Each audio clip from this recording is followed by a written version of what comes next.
Caso de hoje, madrugada de insônia.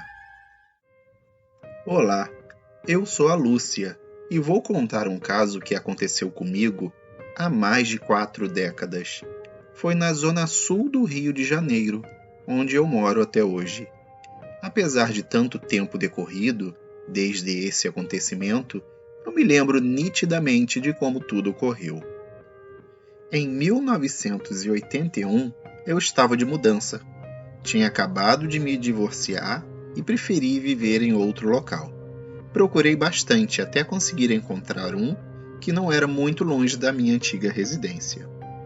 Sendo assim, me mudei para um pequeno, mas muito bem localizado, apartamento de 2 quartos. O aluguel não era muito caro e a vizinhança era bastante tranquila na época. O imóvel era antigo, porém valia cada centavo, já que o quarto principal tinha uma linda vista para uma das praias mais famosas do Rio. O outro quarto, embora também fosse muito bem arejado, era um pouco menor. Ele até era um bom aposento. A visibilidade é que infelizmente não era tão boa.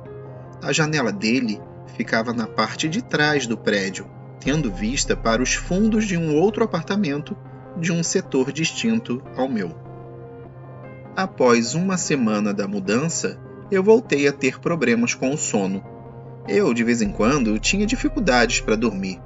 E logo nas primeiras noites na minha nova residência, a insônia voltara. Era uma coisa relativamente frequente na minha vida.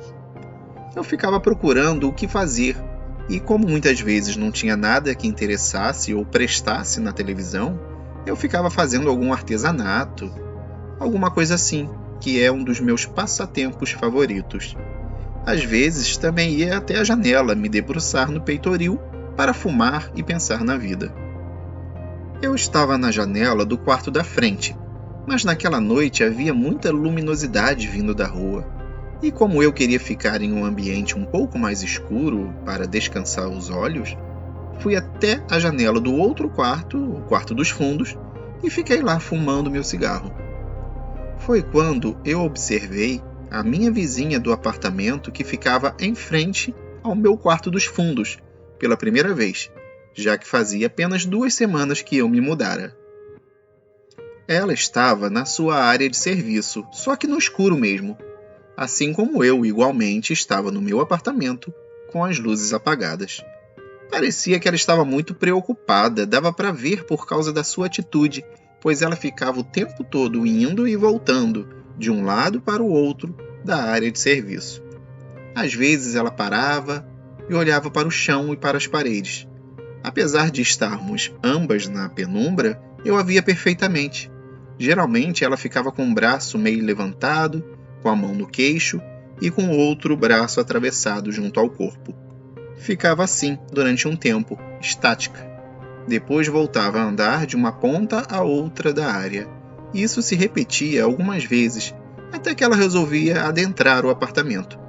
Fiquei com muita pena dela, pois ela parecia estar bastante preocupada. 3 dias depois, eu novamente estava sofrendo com a minha insônia.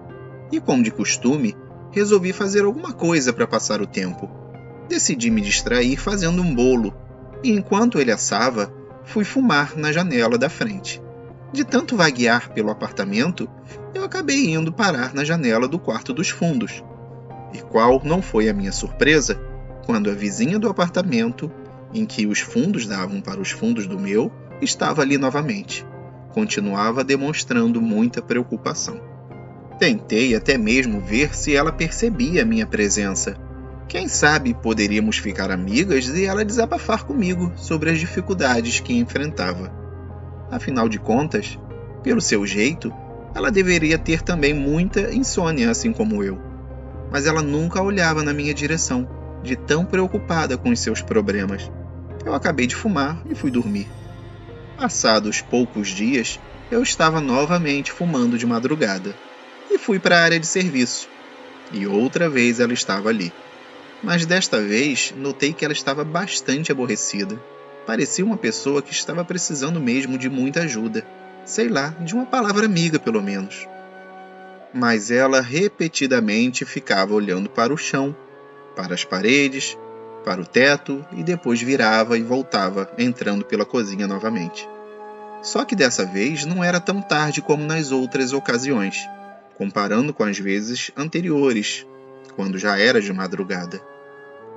Se me lembro bem, era por volta de 11h30 da noite, e as luzes da minha área de serviço e cozinha estavam acesas. Com isso, eu consegui ver melhor a sua fisionomia preocupada e triste. Fiquei com muita pena dela, e mesmo sendo bem discreta como eu sempre fui, eu me arrisquei e fui até o apartamento dela e toquei a campainha. Algo me dizia que eu deveria falar com ela. Eu nem imaginava o que eu ia dizer, mas já estava arrumando um pretexto, um assunto para puxar, qualquer coisa. Nem que fosse pedir um pouco de açúcar. Talvez eu pudesse ajudá-la. Apesar disso, fiquei ali, tocando a campainha, e ela não veio me atender. Eu até tive a impressão dela ter me visto pelo olho mágico da porta, pois esse objeto mostra um pouco da claridade do ambiente interno, mesmo que as luzes estejam apagadas. Olhei pelo olho mágico da porta e vi que tinha um mínimo de claridade, que de repente ficou escuro e depois voltou a clarear, como se alguém tivesse passado em frente a ele. Também vi uma pequena faixa de luz dentro do apartamento dela.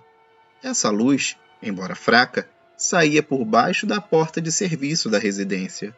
Assim eu vi uma leve sombra se movimentando na pequena claridade saindo pela fresta. Mesmo assim, ela não atendeu. Como eu não queria ser inconveniente, eu fui embora e deixei tudo para lá. Poucos dias depois, eu fiz amizade com uma outra vizinha, a que morava no apartamento embaixo do meu. Conversando com ela, eu falei que sofria de insônia e como era terrível não conseguir dormir em plena madrugada. Conversa vai, conversa vem. Eu comentei que a minha insônia deveria ser igual à da nossa outra vizinha, que tinha os fundos do apartamento de frente ao meu. Lamentei o fato de ainda não conhecê-la e que sempre havia, pois ela ficava caminhando na área de serviço durante muito tempo nas madrugadas. Foi aí então que eu tive uma revelação que me fez gelar o sangue. Essa minha vizinha do andar de baixo, a qual estava conversando comigo, disse que a mulher que morava no apartamento em frente aos fundos do meu havia se suicidado naquele mesmo apartamento já há 3 meses e que ele estava fechado com todos os seus pertences, pois seus familiares estavam tratando da herança. E esse foi mais um caso para ouvir no escuro. E o que você acha desse caso? Será que ela tinha visto mesmo um fantasma? Você continuaria indo até a janela dos fundos de madrugada? Conta aqui nos comentários. A gente quer saber. Muito obrigado.